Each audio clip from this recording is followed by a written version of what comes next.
Welcome to this week's episode of ADH Tea with me, Donna, tea pioneer in the north of Scotland. And me, Sarah, Weenie Mama, intuitive empowerment coach, speaker, author, and disabled mom of 3.5 kids. The information shared in this podcast is lived experience and personal opinion. It does not constitute nor replace medical advice. ADHT, the podcast, are in no way legally responsible for any actions taken by anyone as a result of listening. The views expressed by any guests are their own and do not necessarily reflect the views of Sarah or Donna. Sarah, what is in your cup and what is on your mind today? In my cup today, my cup is a bottle. I am have got very delayed brain today because of tiredness, and I am taking the lazy route to get some energy by drinking fizzy drinks. There's nothing wrong with that. Yes, well, fair. And what's on my mind is, as I say, there's lots of things on my mind and not very much at the same time because there's a lot of delayed processing and fog there at the moment. But also, I'm trying to be gentle with myself because between a really long school term, so many changes in my own individual life, as in changing jobs, all the things, and then the time difference. So we went into summertime, didn't we? A few weeks back. So the kids are exhausted, I'm exhausted, my husband's exhausted, and we're all just literally surviving until we get to the school holidays and we can breathe and chill and relax. So that's basically where I'm at mentally at the moment. What about you, Donna? What's in your cup and what's on your mind? In my cup today is a first flush Darjeeling from last year, actually. I do not have this year's teas yet, but it's just the kind of epitome of kind of spring tea along with the green teas. But yeah, I've been drinking a lot of green teas and I thought that it was time for a change. It is a little bit mind-blowing, a little bit because I never knew that Darjeeling could taste like this. It is just amazing and it's really good for it's really energizing as well. I think there's quite a lot of caffeine in Mm, it. It is a very much pick me up. Have a morning tea. Let's go with that. But yeah, and what is on my mind as well, I have had a lot of we'll go with bad brain days and it takes me even longer than usual to actually process things and come to conclusions.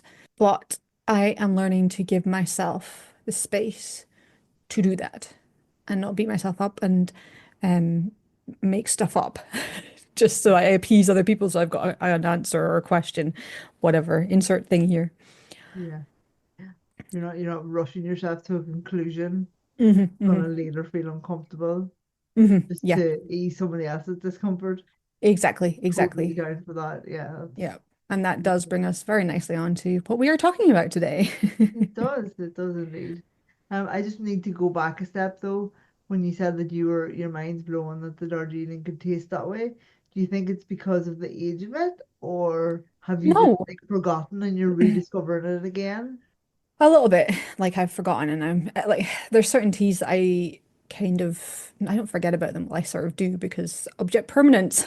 Yeah, Um, and they kind of end up in the back of my cupboard. And yeah, and then I retaste them. I'm like, oh wow, I actually have that reaction as if I'm just tasting yeah, them again, which is yeah, it's incredible. And that's definitely one of the ones that I do that with. I kind of go, right, even though caffeine doesn't affect me too much, well, keeping me awake, I do try and stay away from it in the afternoon or the evening because it is higher in caffeine and it might keep me awake, but I don't know. But yeah, it's one of the ones that I retaste and I'm wowed by. I love that so much.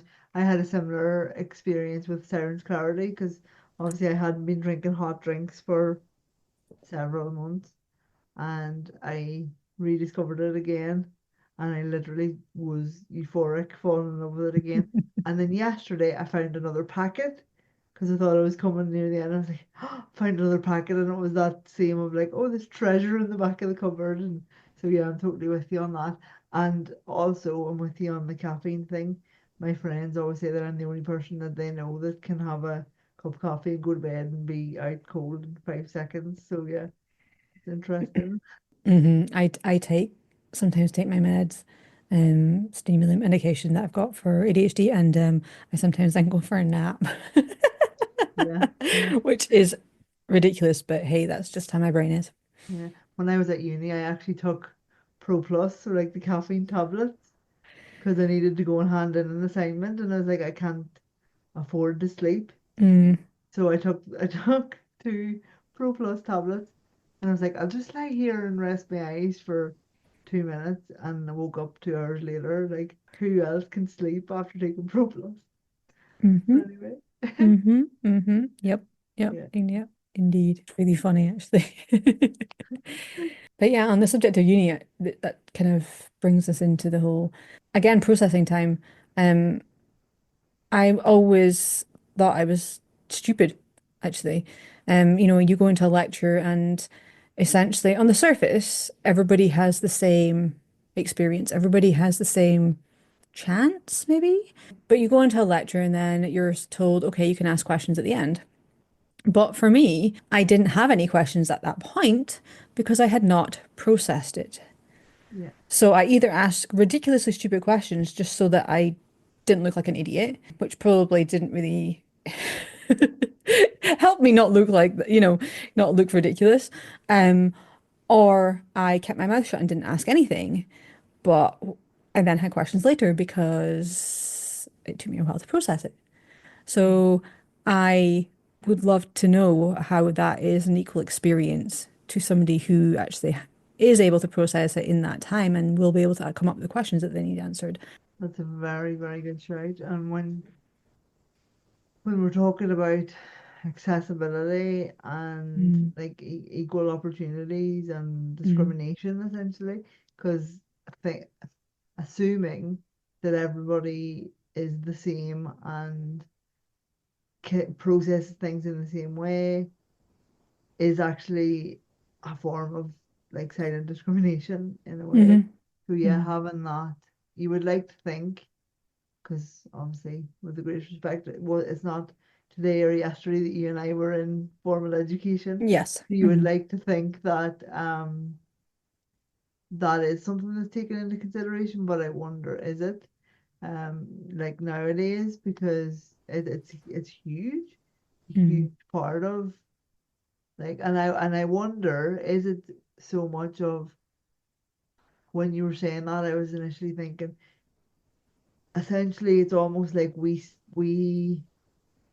I say we, I'm gonna, from my own point of view, I guess, when I'm seeing something, I see all the permeables, all the um everything all at Possibilities. once. Hmm hmm Yeah, like all everything all at once, and it's like it can be quite overwhelming sometimes. hmm So you're like, which one of these am I going to go after in this moment? And sometimes it does take time. So I wonder, is it? It's not so much that our brain is, well, it's definitely not that our brains are slower. It's like they're actually really rapid, and we need time to almost slow down and segment and prioritize hmm the hmm things so that we know, okay, so this one makes total sense. It made sense straight away. This one, I need some more time or I need some more clarity on it, maybe. hmm So it's whereas one or like, I don't know, but a neurotypical brain might only come away with two things from an hour's lecture. The two things have actually stuck, hmm whereas we're seeing maybe 15, I don't know. hmm And hmm then we need time to calibrate, prioritize, and go, okay, this one made sense, but this one didn't. And Yeah. But there's we no, don't have, in that time, we don't have the space or the chance to ask the questions anymore because that chance is gone. yeah. I would like to think that a lecturer or a tutor or whatever would have the presence and the desire to embed learning in all their students, Hmm that they would keep that line of communication open, hmm have hmm that way. And actually as well, you're not always gonna, especially if you're in a lecture theatre with potentially 300 people, you're not always gonna have the confidence and the courage to go, remember that thing we talked about last week? Can I go hmm back? So having a way of actually sending them an email, sending them a voice note, whatever it is, to actually just go back over would be super helpful, wouldn't it? hmm And I I would hope, re Yeah, I really hope as well. I hope that yeah, that's how it works now. Because obviously, well, Absolutely. obviously, when I was in university, we didn't email tutors because, yeah, it was that long ago. Yeah, well, yeah, email was barely a thing back then, wasn't it? Like, but yeah, and I'd be really interested to know actually if anybody that works in an education setting Mm, or has any first-hand experience, or if you facilitate learning in some way, how do you do that and how do you accommodate that?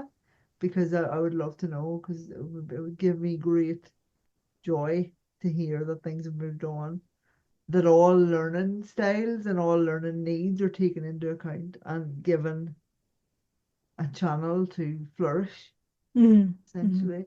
So yeah, I would love to know. Yeah, I'm But hopeful. I mean, there are a lot more channels now available, and I don't know. I don't know. Maybe they used portals and things like that. Pass. I yeah, don't know how it all works hopefully, now.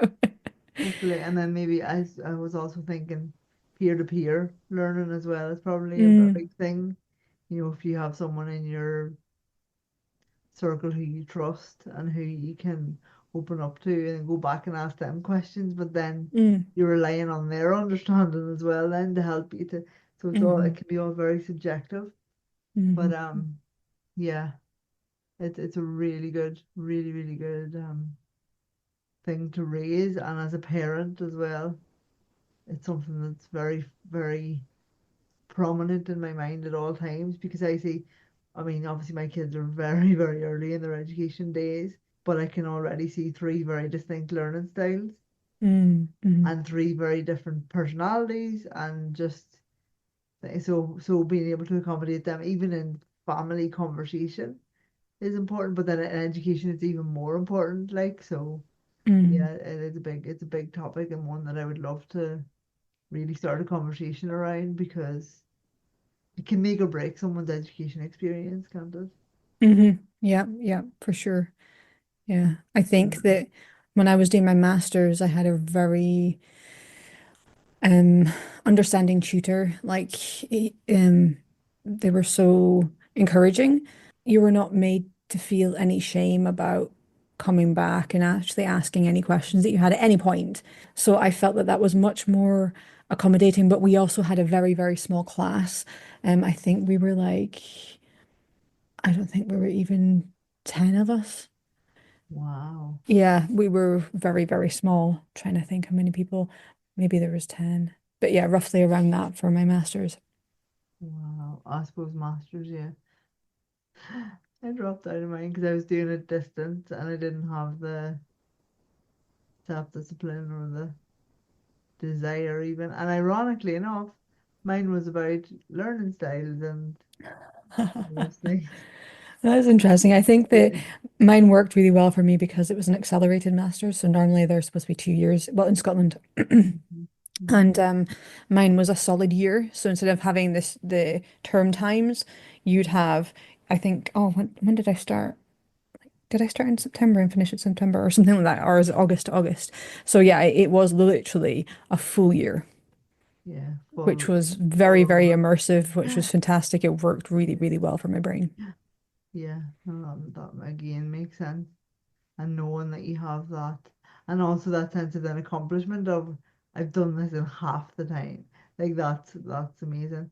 But yeah, I was engaged at the start, and then I just like sauntered off into my own wee world and just then didn't have. And still to this day, and you're talking about, oh my God, it could be 20. Hmm, no, it's not quite 20 years ago, but it's like well over a decade ago. I still have dreams about not finishing and not like and like the panic of like not submitting things and Oh, like this. wow. It's definitely a big area of regret Mm, subconsciously that I didn't finish it, but starting things and not finishing them is my that's my DNA. Like I have all the ideas and I never execute them. Not that I never execute them, but I need cajoling to execute my ideas because yeah, my brain is just I would rather constantly be thinking of ideas and hand them over to someone else to execute and see through That sounds than good. I like that too. yeah, yeah, than have to actually do, because I lose interest a third of the way into a project. Do you know something? It's not it's sort of similar, but it's the same thing manifesting itself. So I like in within like my tea business. So at the moment we've got all the spring teas that are being made and everything. It's super exciting. But I don't have any, they have not arrived here yet. It's a Mhm. long way from here to China or here to Darjeeling or anything like that. So it's interesting because I'm like super excited. And then when they arrive, I'll be like, yeah, I want to taste all these things, but I won't let myself tell people about them at that point. And by the time I've got all the things ready, so I need to write product listings, I need to take product photography, I need to like sort out pricing, I need to sort out packs, I need to sort out like there's all these aspects of it that I need to get in a row before I can actually release it on the website. And by that Yeah, point, all the excitement's gone. I'm just like, okay, so what's the next thing?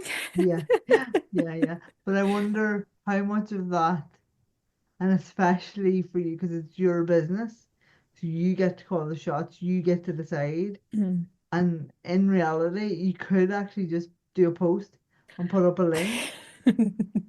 So you're deciding that it has to be perfect before you That's true. actually do, and so you're and actually, dare I say, I'm going to call you out a little bit here.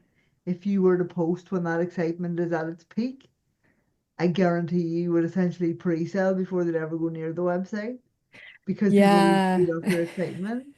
So I kind of like was thinking about that as well. And then I was like, well, I this again, I suppose it's the whole perfection thing coming back.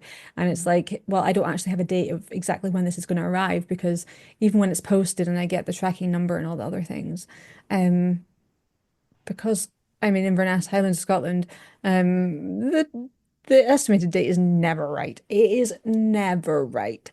Like Yeah, I've had things delivered in like 3 days from Taiwan before, and I've also had things delivered in 3 months from China before. So it is entirely in the air. So it's really difficult if I kind of had, if I kind of even knew that the estimated arrival time was going to be slightly on time, then I would yeah, think I would have more confidence in going, okay, I know it's going to be there by then. Even if it's a week late, that's okay.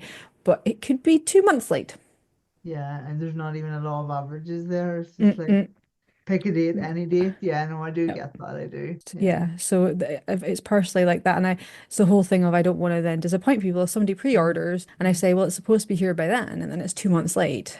Mm-hmm. Yeah, it's not a great experience. No, I do. I do fully get that. I do. So it's Perfect storm, unfortunately, for mm. procrastination, isn't it? Oh, definitely. Yes. Yeah. Yeah. I mean, I would love to do the, pre-order. I think that would be great. But there's just so many things. Like even again, take for example the Scottish tea. We're literally watching the tea leaves grow. I'm getting photos of the tea leaves like every couple of days. We Mhm. don't know when it's going to be ready because there might be a really hard frost like tomorrow night, and that will put us back to square one. Yeah, So I can't even do pre-orders for that because I do not know.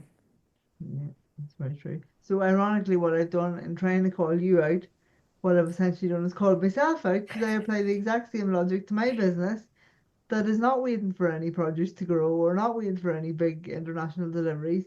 My business is purely me. So yeah, yeah, well done, me calling myself out. Yay! Yeah, yeah, Does this mean we need to hold you accountable to things now?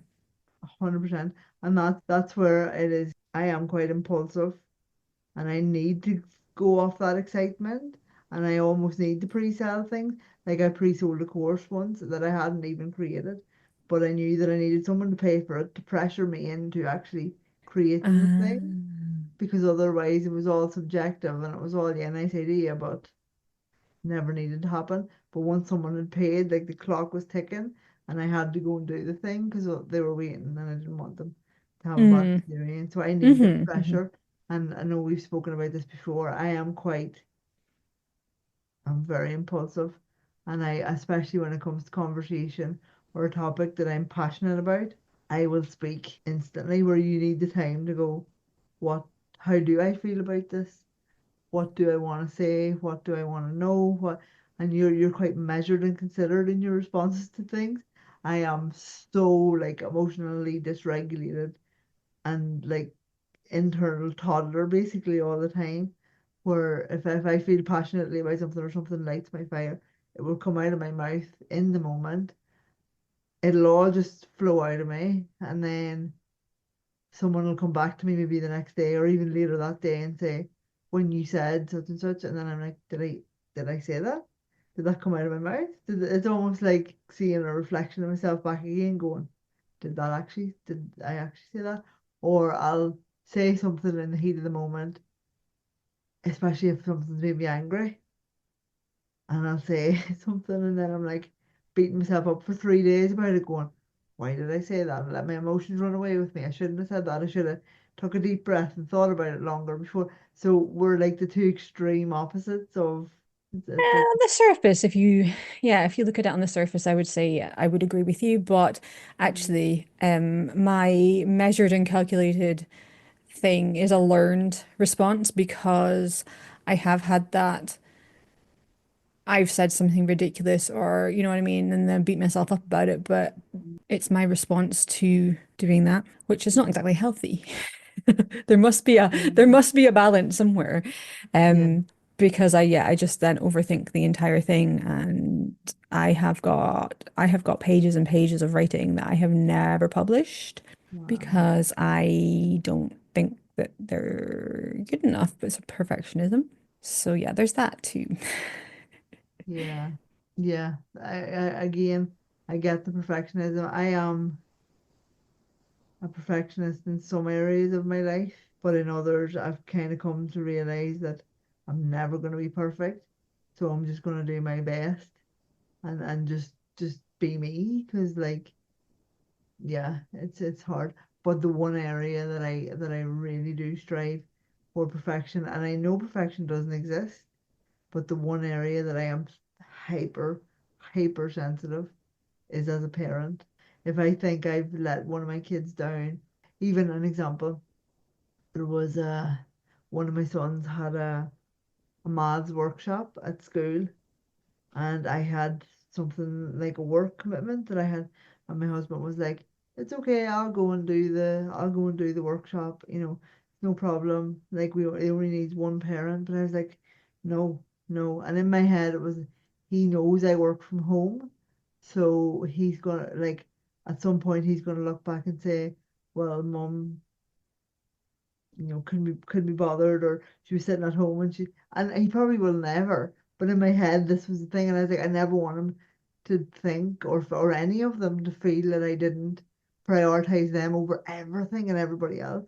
Like, call me all the names under the sun, tell me I'm lazy, tell me I'm all the things, but do not say that I'm a bad mother, because that's the one thing that will like just crush me, and like just so it's funny that my perfectionism is not like, I'll come on, I mean, you see the state of me, like I'll come on a Zoom with my hair standing on end.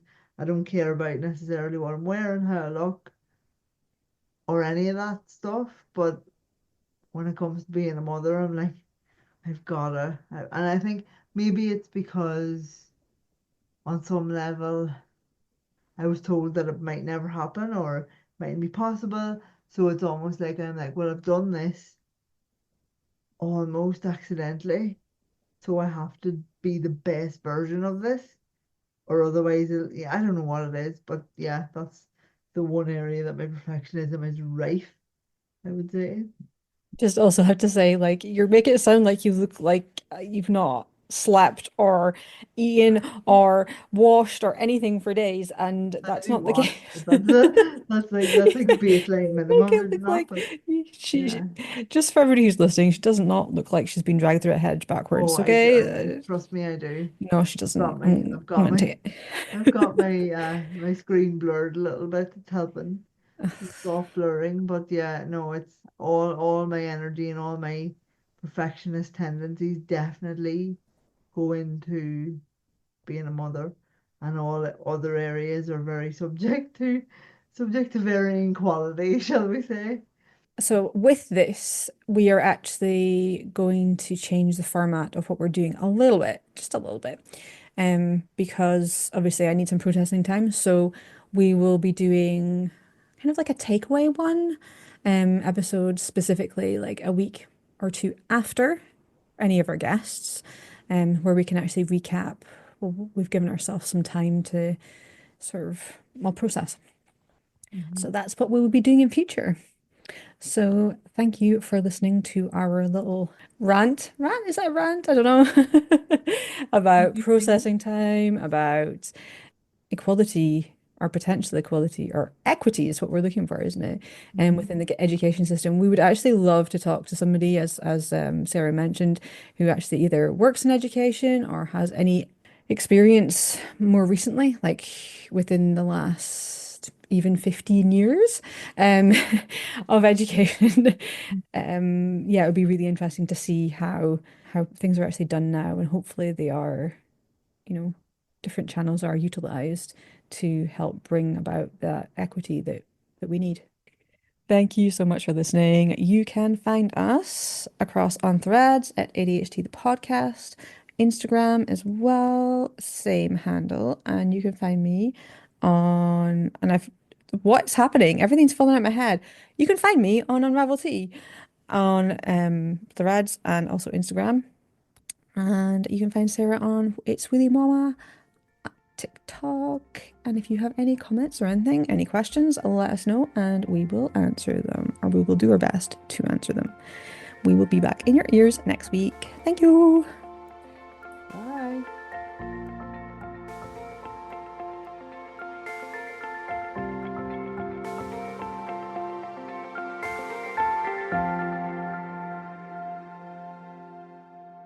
Awesome. Thank you. Random thank you. You don't need to put that in because that was just random, but I don't even know why that came out of my mouth. If you're like, I don't know, I'm being put on the spot here. Okay, thank you.